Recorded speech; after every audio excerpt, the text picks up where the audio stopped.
Dozoktun çayanın жыландарын билесиздерби? Мына биздин чаян биздин жыландарга окшобойт. Хадисте келет. Дозоктуктар дозокто кыйналып кеткенден кийин Аллага кыйкырып жалбыра берет экен. Я Алла. Ушу дозоктун бир четине бизди чыгарып койчу депчи. Кичине эс алайын дейт окшойт да. Четине чыгарса кандай экен?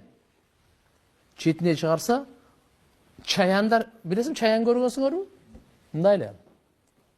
Качырга окшош чаяндар экен. Чоңдугу качырга окшош. Жыландарды көрүп аталган төдөй жыландар дейт, төдөй. Риваяттерде келет, кабырдын азабында жылан бир чакканда ошонун уусу 40 жылга чейин жетет. Азабы. Дозокту чукуру ушунчалык, пайгамбарыбыз бир жолу отурат эле, бир үн чыкты. Дум. Сахабалар эмне деди? 70 жыл мурда кулаган таш дозоктун түбүнө эми жетти. Ана самолетте учуп баратып 10 километр бийикке чыгып алыпчы.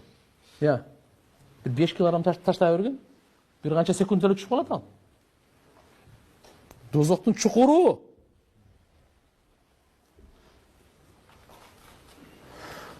Бардык акылдуу пайгамбарлар, бардык айткан. Дозоктон пана тилегиле деген. Бейишти сурагыла деген.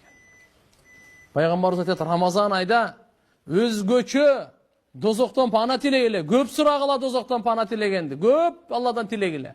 Бейишти көп сурагыла, бейишти көп сурагыла.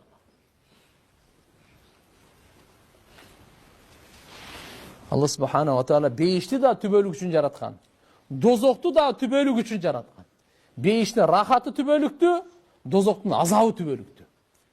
Биздин устазыбыз Маулана Назуррахман Муддазиллухум айтат эле мындай деп. Бейиште мындай экен да, бир алма жесеңчи, кийинки алма ошого эле окшоп турат экен, бирок анын даамы андан даамдуу экен да. Бейиште ар бир жемиш даамдуу болуп кете берет экен. Рахат, азыркан даамда рахаттандың да, кийинки жесең андан көбүрөөк рахаттанат экенсиң да. Рахат ал бирдей эмес, көбөйүп кете берет. Дозоктун азабы да көбөйүп кете берет. Бүгүнкү күнгө азапка караганда эртеңгиси катыгыраак. Бир сүйүнкүсү андан катыгыраак. Андан кийинки андан катыгыраак. Ушинтип кете берет. Аллахым баарыбызды дозоктун отунан сактасын. Бейишинен насип кылсын.